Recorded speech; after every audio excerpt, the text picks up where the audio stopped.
The following video is from the 1998 Bethlehem Steel Management Meeting, Evolution, Transformation, and Growth, where an actor portraying Charles Schwab, Bethlehem Steel's founder, interacts with an actress portraying Rebecca Lukens, America's first female industrialist. Rebecca was an ironmaster who took over the Brandywine Iron Works and Nail Factory in 1825 and operated the business successfully for 25 years. In the 1830s, Lukens was also an owner of other businesses, including a warehouse and freight agency. Her legacy led to more than 2 centuries of iron and steel making. Charles Schwab was one of America's leading steel entrepreneurs. By the age of 19, he managed the Edgar Thomson Works and led to his appointment as the president of Carnegie Steel Company at the age of 35. Schwab was U.S. Steel's first president, but resigned in 1903 to focus on the formation of Bethlehem Steel Corporation. He pioneered Bethlehem into the nation's second largest steel producer. We'd like to thank our sponsors, the Stuart Houston Charitable Trust, PICO, the Houston Foundation, HERS, Prosper Bank, Jacobs Wiper Architects, Citadel, the Brandywine Health Foundation, and Peter and Ruth Nunn.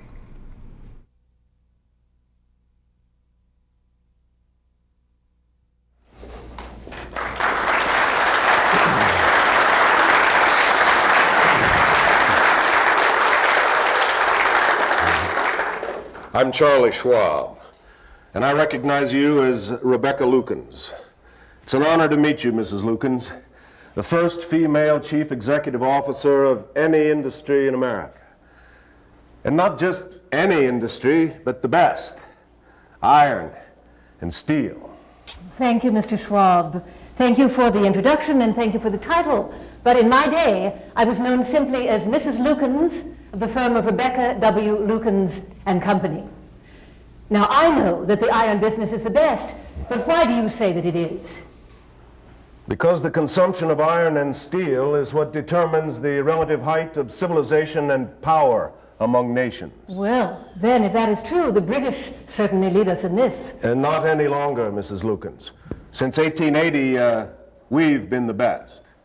In fact, in 1900, America produced 11.2 million tons of steel, more than Britain and Germany combined. Well, this is all very confusing to me. All I know is when they asked me to come down here, they told me that your company had acquired my company. Merged, Mrs. Lukens. When they invited me to come up here,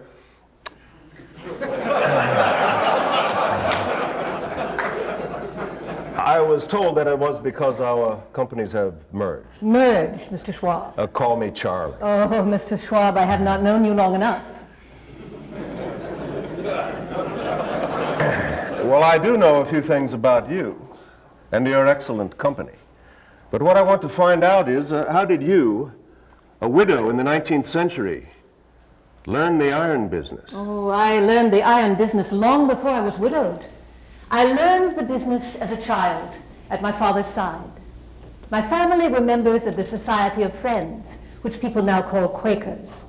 My ancestors were willing to devote their talents and their fortunes in aiding to civilize and improve this interesting section of the world. My father, Isaac Pennick, was a prosperous farmer and landowner who went into the iron business with a partner named Jesse Kersey.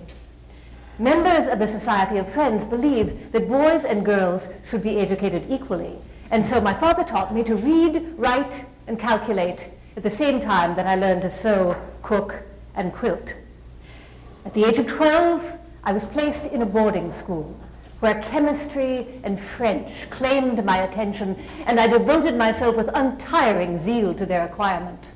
I loved to read, particularly the works of William Shakespeare and Sir Walter Scott, and I was often awake at night, many a night, all night, reading by candlelight.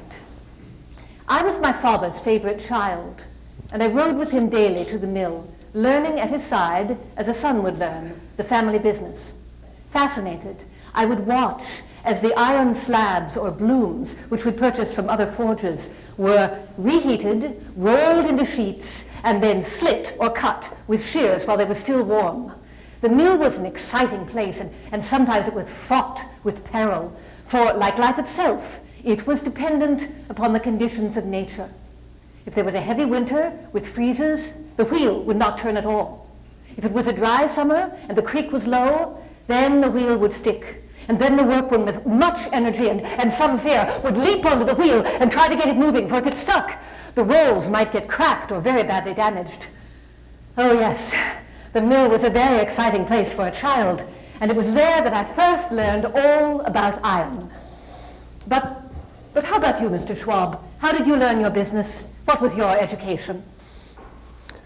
Well, compared with you, I got rather a late start. I was 17 before I knew anything about the steel business.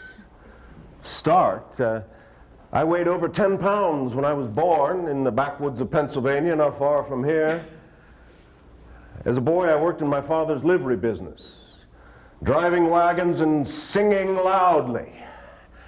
Music and performing were my first passions. I was educated in Loretto by the Sisters of Mercy and the Franciscans. Although I never graduated from high school, I did learn the rudiments of surveying, engineering, chemistry, which I have put to use, and public speaking, which I enjoy immensely. From all of my teachers, the Sisters of Mercy and the Franciscans, I learned that they were sincerely devoted to poverty, chastity, and obedience. The three conditions which I have always considered intolerable.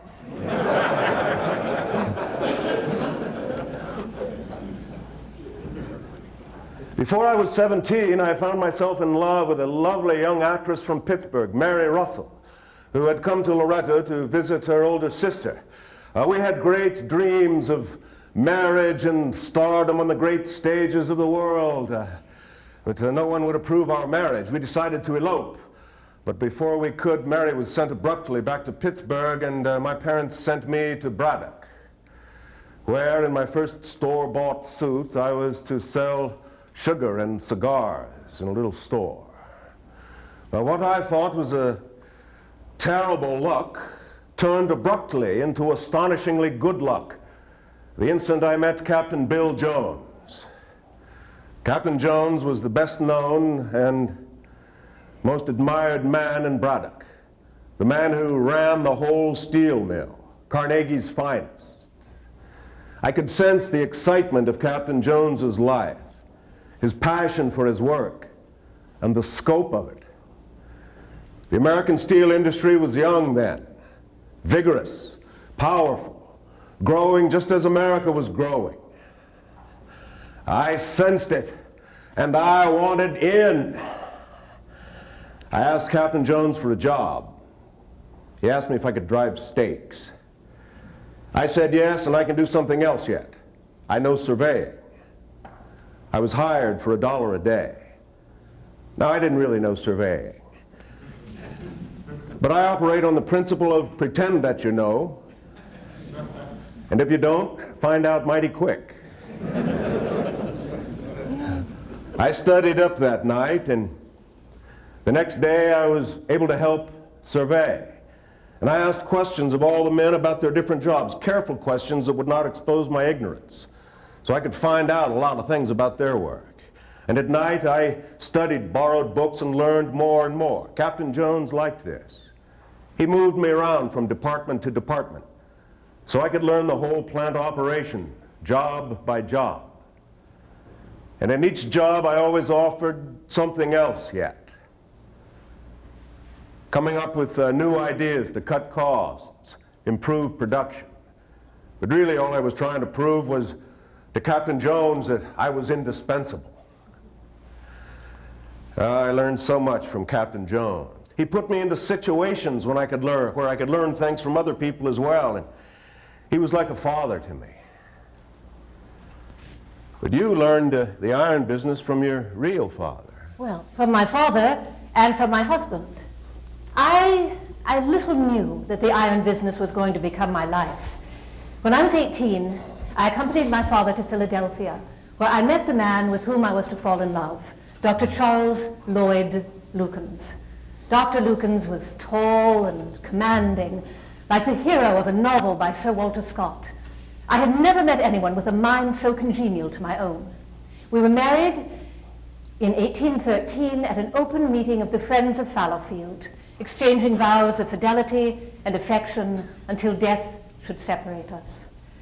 The next year, our daughter Martha was born, and my father persuaded my husband to leave his medical practice and go into the iron business with him, leasing from him the Brandywine Iron Works and Nail Factory at the very tidy sum of $420 a year, a property that he had purchased from his partner, Jesse Kersey.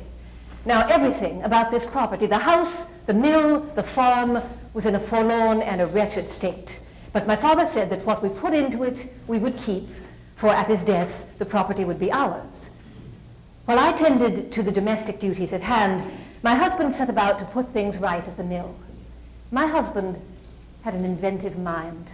He saw the mill as manufacturing not only iron plate and nails, iron rods, but iron plate for boilers. Now this was the beginning of the age of steam, and we were the vanguard in this revolution in industry. Steam engines required boilers, which in turn required iron plate. In December of 1818, the Brandywine Iron Works was the first company in America to roll iron boiler plate. Well, in 1821, a flood came along and wiped out our dam, and we had to be rebuilt. But we had each other, a happy marriage, and 4 fine children. By the year 1822, the Brandywine Iron Works had acquired a reputation for the finest quality iron boiler plate. Then, in 1825, we received our most prestigious commission. We rolled plate for the steamboat Codorus, the first iron-hulled vessel built in America, and called in its day a miracle of engineering. Thus began our long association with the shipbuilding industry. I was as deeply influenced and inspired by my husband's foresight and daring as I had been as a child, watching my father negotiate with his customers and learning firsthand the relationship between cost and profit upon which a business is founded. I learned that from Andrew Carnegie himself, who started out as a 13-year-old bobbin boy in a cotton factory for $1.20 a week. And by the time he retired from the steel business, was earning $1.20 a second. That was pure luck that brought me to the attention of Carnegie. One day, Captain Jones was busy and asked me to take a report to Carnegie, who lived in Pittsburgh, about 10 miles away. I went there and was ushered into a parlor. Carnegie was delayed. I looked around, spied a piano, and sat down, started to play. When Carnegie arrived, he told me to keep on playing. After a while, he asked me if I could play some of his favorite Scottish ballads at a party he was giving. Of course, I said yes. I hustled back to Braddock and learned those ballads in a hurry. Played him at the party, became Carnegie's friend, his protege. Now, Carnegie tended to promote men according to enthusiasm rather than experience. When I was 19 years old, I was made acting chief engineer. A few years later, I was a superintendent. I was on my way up in the greatest business in the world, steel. And then Captain Jones, leading his men, was killed when a furnace exploded. Carnegie asked me to take Captain Jones's place, an impossible thing to do. But I took Jones's place, became the general superintendent of the largest steel mill in America. I was 27. But Carnegie offered me something else yet, a partnership. 1/3 of 1% in the whole operation. I had a stake in the whole thing now. And I strove then by constant innovation to make my part of that whole thing improve as well as I could. Well, Carnegie made me his president when I was 35. I was president of Carnegie Steel when I was invited to a dinner in New York City in December of 1900. And they asked me to make a little speech after dinner. Well, I got carried away with this vision of a glowing, glorious future for the steel industry in America. And I had never articulated this before. It just came in flash after flash, and I could see the best sources of iron ore and the best shipping companies, the railroads, the greatest steel mills, the greatest manufacturers of steel products and the new kinds of steel that were coming out, and the greatest salesmen and producers, distributors, all working together as a gigantic team. I thought if we could all work together, we could make the largest and greatest corporation ever created, ever conceived in the world. Well, I was carried away. I wanted to get out of there, but J.P. Morgan himself asked me if I could meet with him, and then he asked me if I could make a few arrangements, and well, I made a few arrangements. And it wasn't long before the United States Steel Corporation was a reality. And I was made its first president. The first president of the first billion-dollar corporation in history. I was 39 years old. Steel is what determines the relative height of civilization and power among nations. I was riding the crest of the greatest industrial tide in history. And while riding that crest, I got bored, annoyed. In running a steel company, I like to have a free hand. But I learned that in a gigantic corporation, it's all different. Gradually, Morgan and his associates got me to answer to a board of directors it was called. And it wasn't manned by steel men, it was manned by bankers and lawyers, financiers. And in charge of this board was Elbert Gary, a man who didn't know a damn thing about steel. Judge Gary, cautious, meddlesome, chicken-hearted, bull-headed Elbert Gary. I couldn't stand the man. I retired. But I maintained my close friendship with J.P. Morgan. When I broke the bank in Monte Carlo, it received a lot of bad publicity, a lot of criticism of my comportment. Well, I won, didn't I? Morgan invited me into his office and he said, "Charlie, don't listen to all that talk. Just do your job." I said, "Well, I really didn't do anything behind closed doors." Morgan said, "Charlie, that's what doors were made for."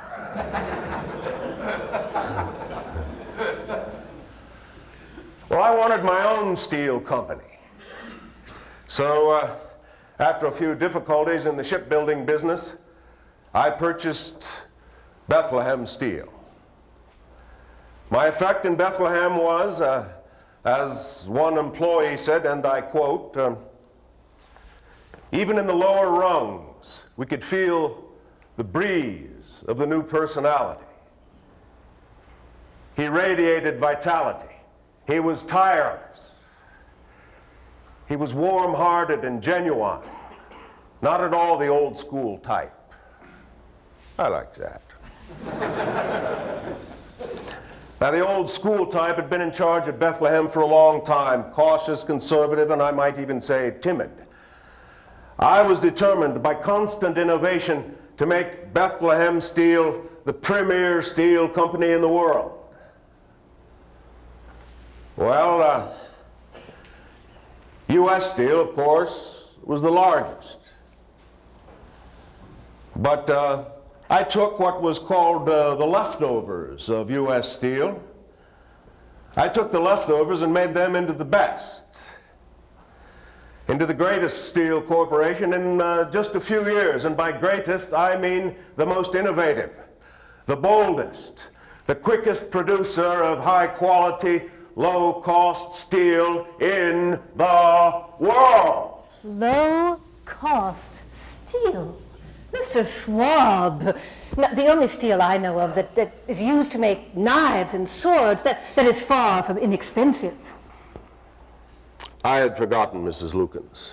You died in 1854. You never had a chance to hear of William Kelly and Henry Bessemer. And, well, let me tell you, let me try and explain. Thank you, Mr. Schwab.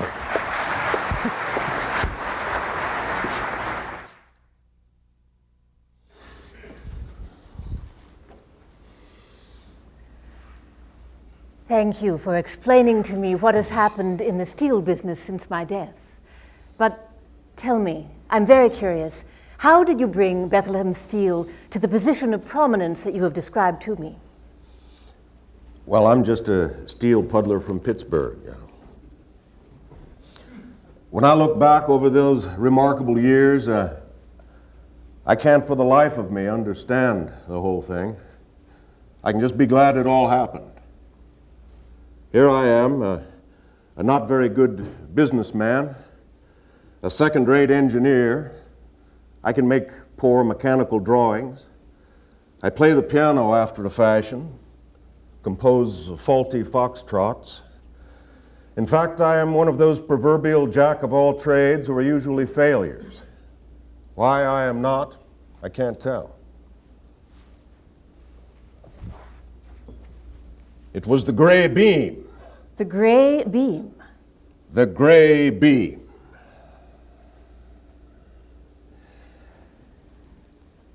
I learned that in 1897, the British engineering genius Henry Gray finally succeeded in rolling a continuously rolling wide-flanged beam. And he published his results in a trade journal. With a continuously rolling beam, you don't need to have the beam made in 3 sections overlapping with rivets. You save money on rivets, but also the men doing all the riveting. And then the danger of having possible structural weakness. You have also a 15% savings in tonnage. Well, I took these bright ideas to Albert Gary. He said, oh, no, that would require building a new mill for an unproven product. Good old Albert Chicken Vision Gary.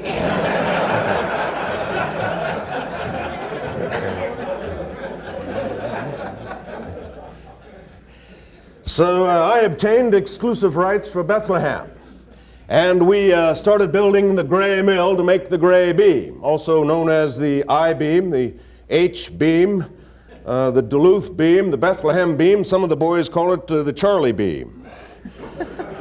We started building the gray mill, and, well, we didn't have any money. So we floated a bond. Then the panic of 1907 killed that market, and some of the boys around Bethlehem were getting a little worried. I told them I'd go back to New York City to my mansion, Riverside, and reconsider. Well, I reconsidered, and then I came back and said, well, boys, I've thought the whole thing over. And if we are going to go bust, we will go bust big. So I started raising money, talking to my friends, former associates, men whose faith I had earned one way or another, turned down here and there, but also got more and more money in the railroad. 2 railroads that would profit from this mill started to grow. We'll haul things for free for a while, Charlie. And the excavating contractor said, oh, yeah, well, wait till the things are rolling. Yeah, we'll do great. Well, pretty soon the mill was rolling, the beams were rolling out, and, well, the stupid architects stayed stupid. The stupid engineers stayed stupid, but there were some bright ones out there. Ernest Graham. Well, our first showcase project was the Gimbel Building in New York City, and then more. And, well, the last bit of financing for the gray mill, which actually cost twice as much as we had estimated, came from my old friend Andrew Carnegie. He loaned us U.S. steel bonds in order to finish the financing. And so I considered it a great pleasure once we dominated the structural steel market that the humiliation of U.S. Steel was made possible by U.S. Steel bonds. And especially the humiliation of Elbert Chicken Vision Gary. Well, these Bethlehem beams are found in the Gimbel skyscraper, Madison Square Garden, Chicago's Merchandise Mart, the Golden Gate Bridge, the George Washington Bridge, the United States Supreme Court, 85% of the skyline of New York City. I figured that fulfilled my dream, vindicated what my critics had called Charlie's ridiculous gambler's optimism. Ha! I know a winner when I sniff one. I'm glad I've been optimistic because it has resulted in so much pleasure in business, and because it is true, and because it is the frame of mind that will advance you in your business progress, your human relations, and your happiness in life. I imagine it was pretty difficult for you to have any optimism when you took over the iron company. Well, there could not have been a harder time for me than the summer of 1825, when death took my dear and excellent husband. Thus began my hard and weary struggle with life. We had lost 2 children to illness, 3 remained, and I was expecting a 4th. We had a heavy burden of debt, and business conditions were not good. But on his deathbed, my husband had asked me, to carry on his business, and I promised to comply.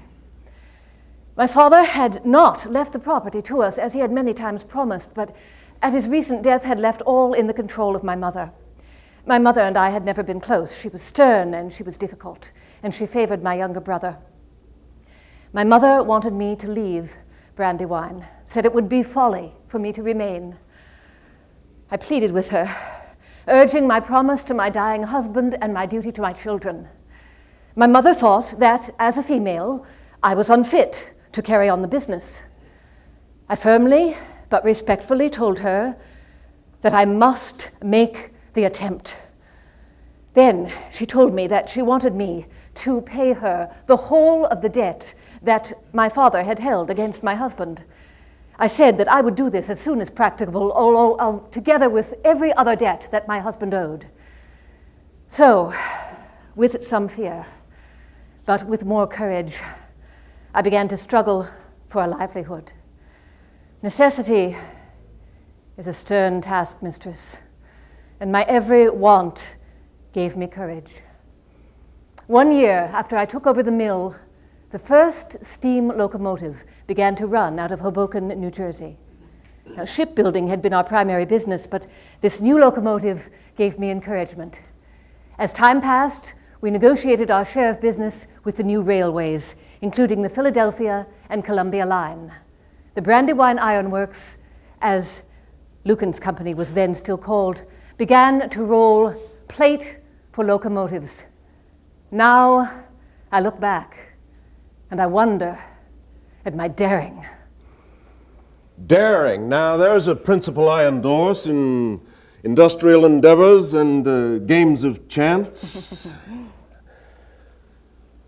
Then join together with us, like a rib of steel, to make strength stronger. William Shakespeare.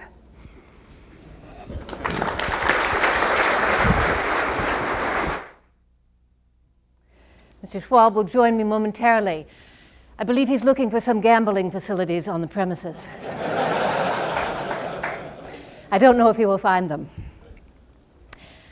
A business cannot survive without customers, and that is as true today as it was 150 years ago. I was fortunate in that my husband had many good and firm friends, and they all stood by me in my hour of need and urged me to carry on the business of the mill. Our workers were tried and faithful, and at this time, my brother-in-law, Solomon Lukens, came to assist me, managing the men and the machinery. because it was not accepted that a woman could run a business and men would not take orders from a woman, I worked in the background, continuing my husband's good relationships with our customers and buying materials and supplies. I kept the books, I drew up contracts, and I negotiated sales. I had learned from my father how to drive shrewd but fair bargains, and thus I won the respect of all our valued customers. Listening to our customers and understanding their needs and their expectations, I took a series of steps that transformed my company from a small iron rolling mill into a national enterprise. I am told that in the year 1881, my descendants rolled their first steel plate. They built their first head spinning machine in 1885, and in 1890 built the largest plate mill in the country. By 1891, my descendants had begun steel-making operations with open hearth furnaces.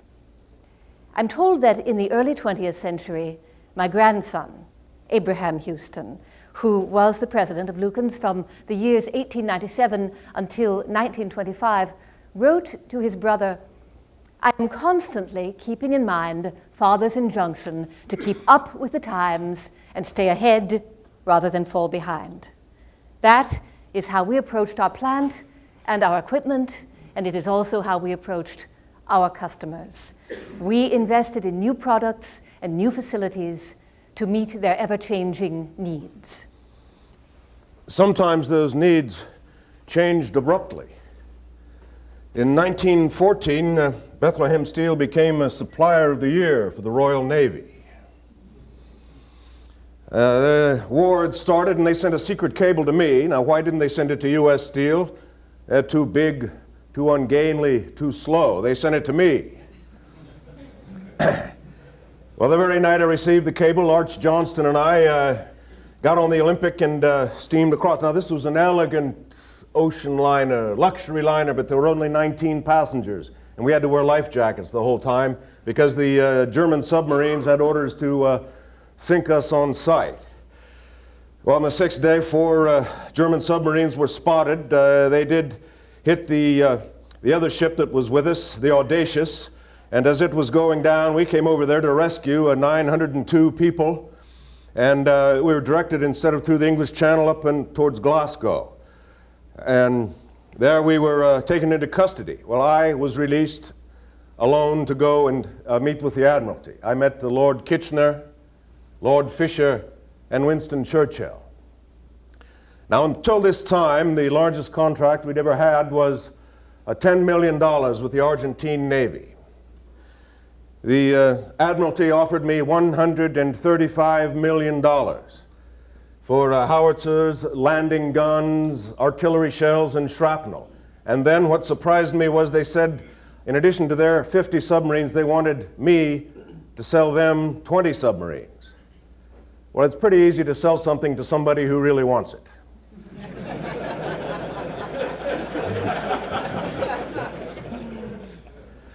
After a few exchanges of coded cables, I said, yes, we'll supply the submarines. And they said, well, could you have them in 14 months? I said, we'll have them in 6 months. If you want the H-boats that we've already mastered. 6 months, they said, yes. And I said, and for every week we get a submarine over there, we want a bonus every week earlier. And we'll take a penalty for every week we're late. Everything was signed up then, and Lord Fisher said, a gigantic deal drawn up and signed in 5 minutes. That's what I call war. So I came back to America, and when I arrived, I found that there were apparently German spies in the Admiralty who had made this deal public, and President Wilson said, no, Charlie, you can't ship submarines to Britain. That's a violation of our neutrality. I said, Mr. President, may I build the submarines? Well, all right. So we started building the submarines. And I went up to Canada, to Montreal, to see if I could find a shipyard. I found the Vickers shipyard, but there was nobody there to sell it to me.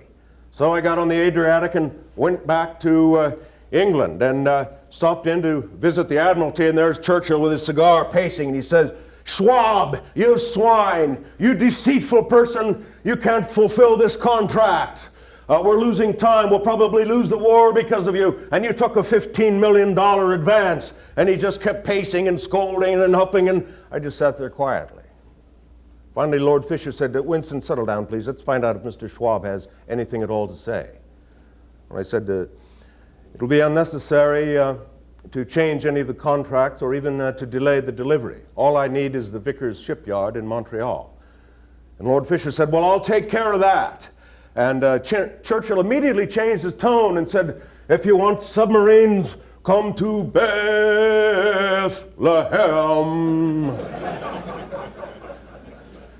Fisher said, go back there and make those submarines. I came back to America and we started making the submarines and the artillery and the shrapnel and the shells. And then I was approached by a delegation of Germans who had heard about the wartime productivity of Bethlehem Steel. They had a meeting with me and offered me $100 million for the company.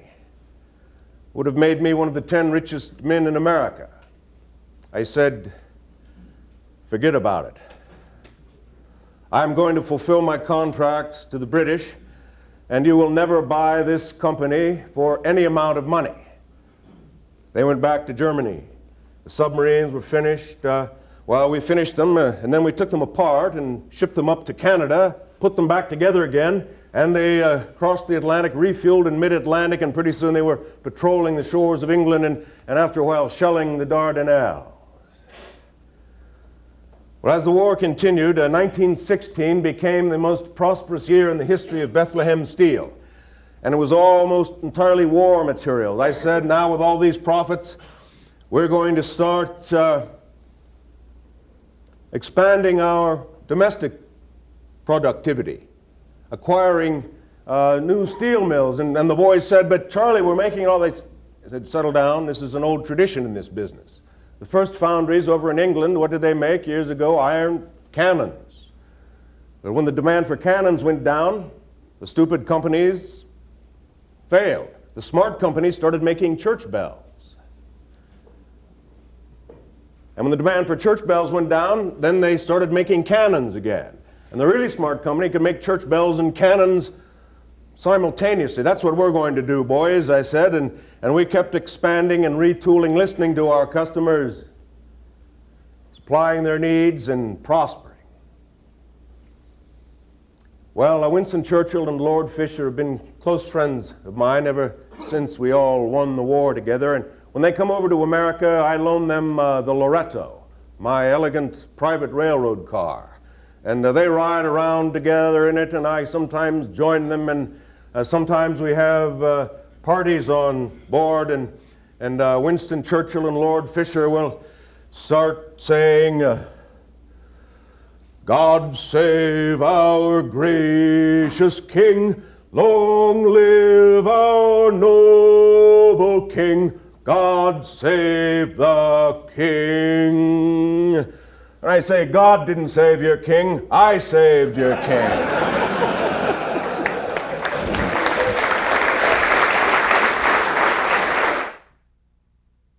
The year 1837 was the beginning of a very frightening time for me. There was a financial panic in the country, followed by 6 long years of a full-blown depression. All was paralyzed. Business was at a standstill. Everyone who had $1 in silver hoarded it. When the banks began to close, I instructed my agents to stop selling, not knowing who it would be safe to trust. I refused to lay off my workers, even when times were hard. And so I instructed the workmen to roll an entire inventory of boilerplate. Then, when our warehouse was full, I halted the rolling mill and I set the men to make repairs on the mill and to work on the family farm. I paid them in produce and in dairy products from our farm. We withstood these hard times, and then when prosperity came again, we had a warehouse full of boilerplate to sell. Our character for making iron stood first in the market. Our agents sold boilerplate in New York and Baltimore and as far away as Boston and New Orleans. Within 9 years of my husband's death, I had paid off all his creditors, including my mother's accounts. The mill was entirely newly built from its foundation, and the dam was completely rebuilt, and all without $1 from my mother or father's estate. We built good and substantial houses for my workmen, and we put in much good lime and fencing on the farm. Mrs. Lukens, I'd like to congratulate you on treating your workers so well. Thank you. And each of them a man, and you a woman in the 19th century. Thank you. Earning their loyalty and keeping it through hard times and excellent times, year after year, decade after decade. Thank you very much, Mr. Schwab. And now, could you tell me, please, how did you inspire your workers to their very finest efforts?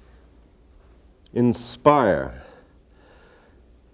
Well, I was inspired so much by Captain Bill Jones, his personality, his enthusiasm, his passion for his work and the scope of what he did.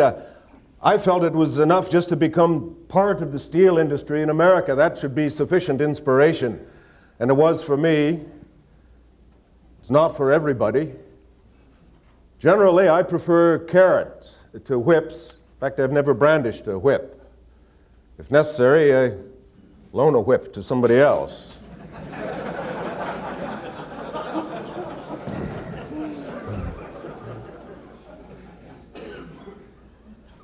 When I was a superintendent, we had quite a problem with seconds, steel that didn't meet specifications, and it was a very subtle process, almost like cooking a soup or something. And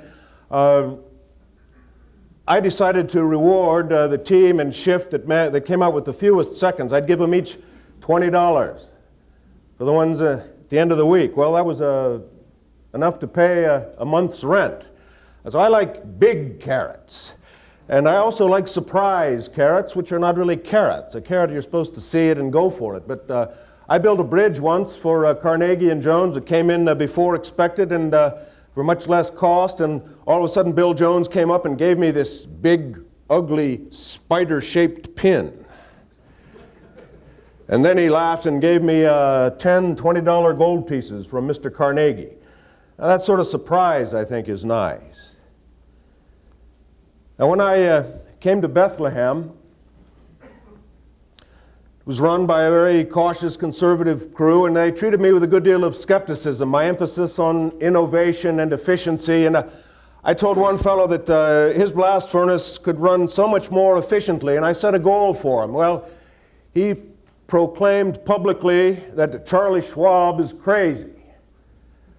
I took the fellow aside and said, look, if in 6 months you can get your blast furnace running as efficiently as I claim you can, I'll pay off the whole mortgage on your house. Well, in 3 months, this guy had a mortgage-free house.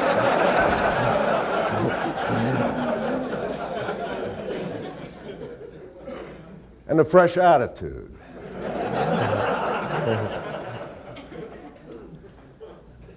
When we earned all these bonuses for delivering the submarines way ahead of schedule, I gave all 100% of the bonus money to the men that actually built the submarines.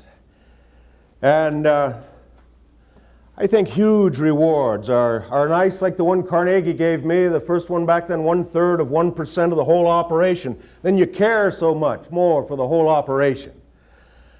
Now, one of my heroes is Napoleon. And when the chips were down,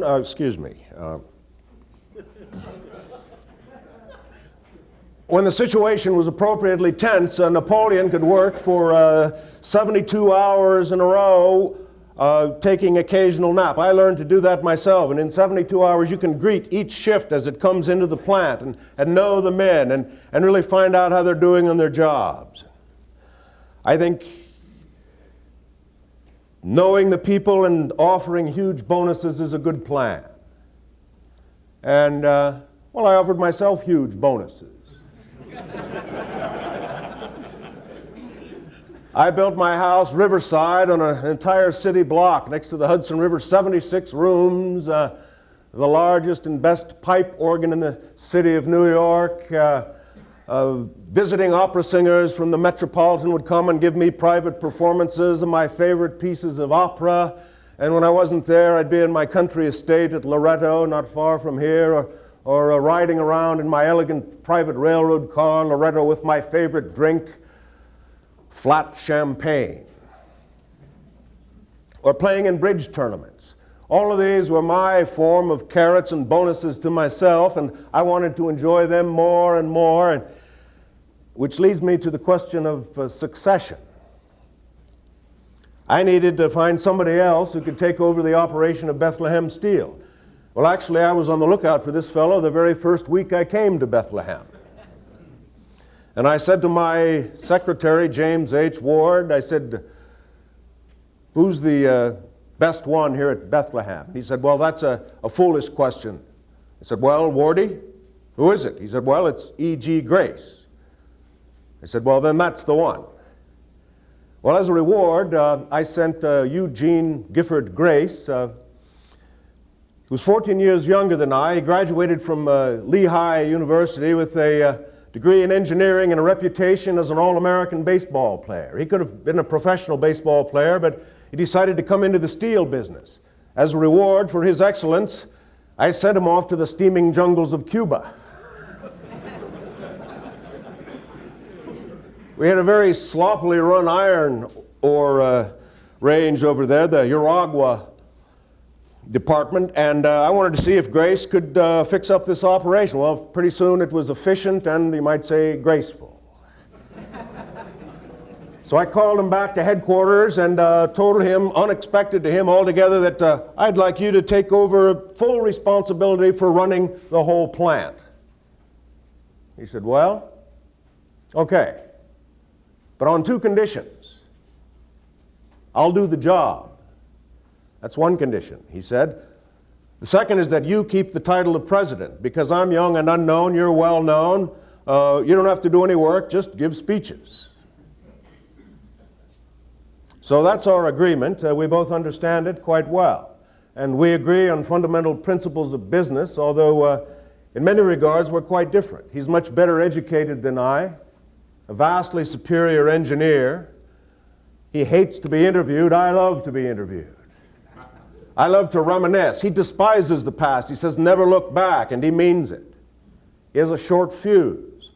Where I think in the question of succession, I didn't want somebody like myself. We need different personalities for different times, different strengths for different times. And you, Mrs. Lukens, after you brought your company up to such a fine reputation for character, consistency, constant integrity, the premier iron boilerplate company, you were the only one who really knew and understood and mastered the whole operation. Did you want to step down? Oh, well, Mr. Schwab, yes. By the mid-1840s, I was beginning to think about stepping down, and I was very fortunate in my daughter's choice of husbands. My oldest daughter, Martha's husband, Abraham Gibbons, Jr., came into the firm, becoming a full partner in 1844. And 5 years later, my daughter Isabella's husband, Dr. Charles Houston, joined the firm, at which time I took my name off the letterhead and I became a silent partner. I wanted to do something worthwhile with my newly free time, to aid in some of the cases of suffering and severe poverty that were around us, and to help the Indian, that wronged and persecuted race.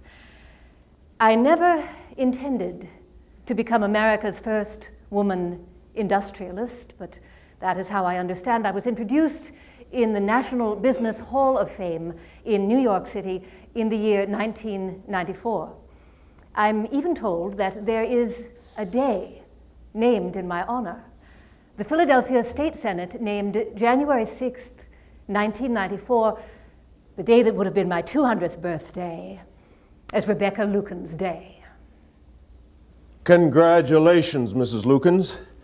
And I say, let's get together on your 300th birthday. January the 6th, 2094. Thank you, Mr. Schwab.